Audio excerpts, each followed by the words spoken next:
लोग कहते हैं हिलक्रेस्ट होटल का रूम 313 अभिशप्त है। ये कोई मनगढ़ंत भूतिया कहानी नहीं। ये वो जगह है जहां चूहे तक रहना नहीं चाहते। सालों से वो दरवाजा बंद पड़ा था, धूल, मकड़ी के जाले और खामोशी से ढका हुआ। कोई पास तक नहीं फटकता था। पर उस शाम एक टैक्सी होटल के सामने आकर रुकी। दरवाजा खुला और बाहर निकली एलेना। उसके कंधे पर एक बैग था और हाथ में एक ट्राइपॉड। बारिश की बूंदें उसके बालों पर फिसल रही थीं, पर उसकी नजरें होटल के पर टिकी थीं। वह कुछ पल ठहरी, फिर धीरे धीरे होटल की ओर बढ़ने लगी। हर कदम के साथ जैसे हवा और ठंडी होती जा रही थी। एलेना धीरे धीरे होटल के अंदर दाखिल हुई। पुराने लकड़ी के फर्श पर उसके जूतों की आवाज गूंज उठी। रिसेप्शन के पीछे एक बूढ़ा मैनेजर बैठा था, थका हुआ, चुप और जैसे किसी बात से डरा हुआ।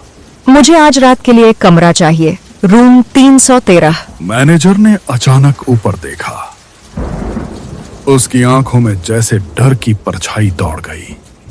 उसने हिचकिचाते हुए जवाब दिया, माफ कीजिए मैडम, वो कमरा वो तो सालों से बंद है। आप कोई और कमरा चुन लीजिए। लेकिन एलेना मुस्कुराई। उसकी जिज्ञासा अब जिद में बदल चुकी थी। वो झुकी और ठंडे स्वर में बोली, यही कमरा चाहिए, रूम 313, आज रात। मैनेजर कुछ पल चुप रहा। बाहर हवा तेज हो रही थी। फिर उसने एक गहरी सांस ली और धीरे से रूम 313 की चाबी एलेना के हाथ में रख दी। रूम 313 की चाबी अब एलेना के हाथ में थी। वो ठंडी थी, धातु की और मानो किसी पुराने रहस्य का बोझ अपने भीतर छुपाए हुए थी। वो चुपचाप मुड़ी और अपने गंतव्य की ओर बढ़ने लगी। वो धीरे धीरे चल रही थी। हर कदम गूंजता था, जैसे खामोशी भी उसे जवाब दे रही हो। एलेना ऊपर पहुंची और गलियारे में आगे बढ़ी और फिर उसने देखा गलियारे के आखिरी सिरे पर एक दरवाजा। उस पर फीके सुनहरे अक्षरों में लिखा था 313। वो रुक गई, जैसे वक्त ठहर गया हो। बस एक दरवाजा और उसके पीछे एक कहानी जो फिर से जागने वाली थी। एलेना अब रूम 313 के सामने खड़ी थी। दरवाजा पुराना था, उस पर जंग लगे निशान, जैसे वर्षों से किसी ने उसे छुआ भी ना हो। शायद कोई चूहा होगा।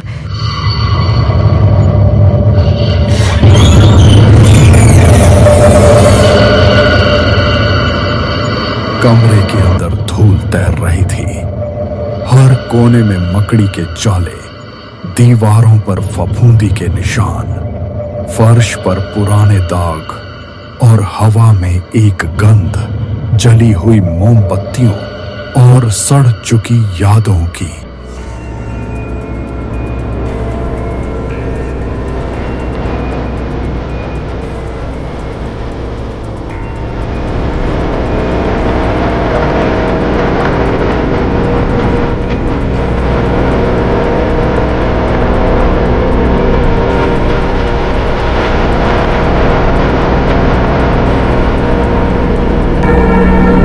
हाय दोस्तों, आज मैं हूँ हिलक्रेस्ट मोटल के बदनाम रूम 313 में।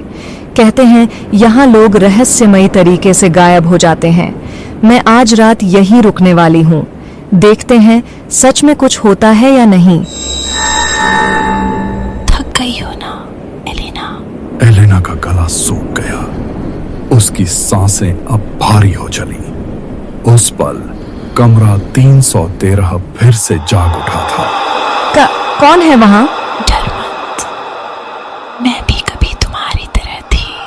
तुम कौन हो? मैं वो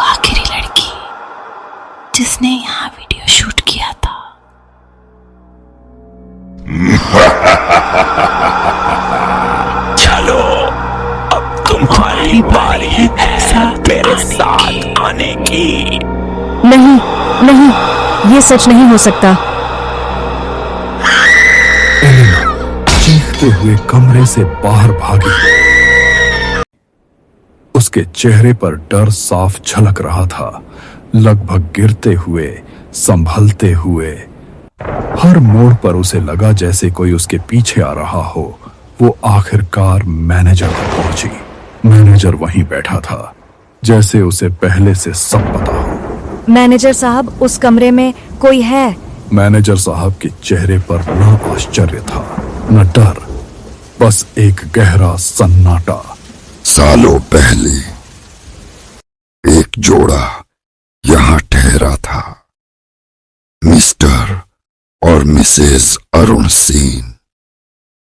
ऊपर से तो खुश दिखाई देते थे, पर भीतर एक तूफान चल रहा था।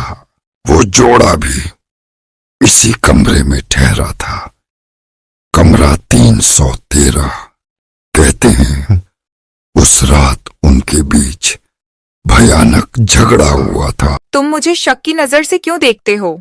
मैं बस दोस्तों से बात कर रही थी। झूठ मत बोलो, मुझे सब पता है। तुम किसी और से मिल रही हो। नहीं अरुण।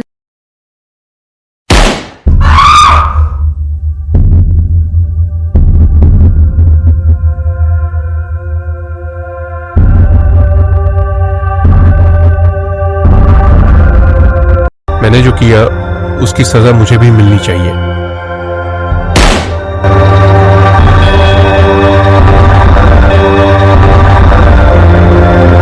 वो आत्माएं अब भी बेचैन है।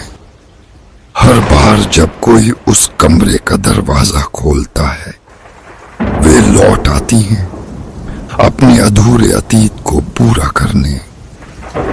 एलेना पीछे मुड़ी, थकी हुई लेकिन राहत की सांस लेते हुए, जैसे सब कुछ अब पीछे छूट चुका हो। पर तभी उसकी नजर सामने पड़े शीशे पर पड़ी। आईने में पीछे कोई खड़ा था, वही चेहरा जो कमरे 313 में आखिरी बार दिखा था। एलेना की आंखें जम सी गईं। कहते हैं हिलक्रेस्ट होटल में हर कहानी वहीं खत्म होती है जहां डर की शुरुआत होती है।